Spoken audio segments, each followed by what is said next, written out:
২০২৪ সাল থেকে বিশেষ পুনর্তফসিল সুবিধার আওতায় নিয়মিত করা অনেক ঋণ আবারও খেলাপি হয়ে পড়ায় ঋণ খেলাপিদের জন্য বড় ধরনের সুদ মওকুফের সুযোগ তৈরি করেছে বাংলাদেশ ব্যাংক।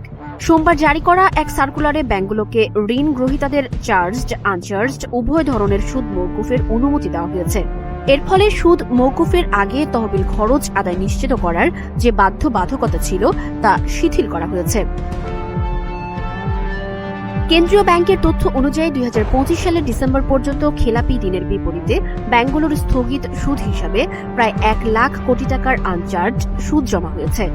বাংলাদেশ ব্যাংক বলছে, মন্দ ঋণ চিরতরে মুছে ফেলে ব্যাংকের ব্যালেন্স শিট সাফসুতরো করা এবং ঋণ খেলাপিদের খেলাপির তকমা থেকে বেরিয়ে আসতে সহায়তা করতেই এই নতুন উদ্যোগ নেওয়া হয়েছে। সর্বশেষ সার্কুলার অনুযায়ী ২০২৪ সালের ৬ আগস্ট থেকে ২০২৬ সালের ৩০ জুন পর্যন্ত বিশেষ পুনর্তফসিল সুবিধা পাওয়া ঋণ গ্রহীতারাও এই সুদ মওকুফের আওতায় আসবেন।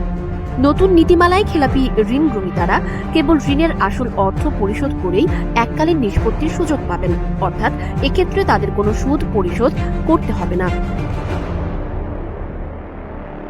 বাংলাদেশ ব্যাংকের হিসাব অনুযায়ী ব্যাংকগুলো যদি স্থগিত সুদ হিসাব থেকে প্রায় ১ লাখ কোটি টাকার অনারোপিত সুদ মওকুফ করে, তাহলে ২০২৫ সালের ডিসেম্বর পর্যন্ত রেকর্ড করা মোট খেলাপি ঋণের হার ৩০.৬০% থেকে কমে ২৫% নেমে আসতে পারে।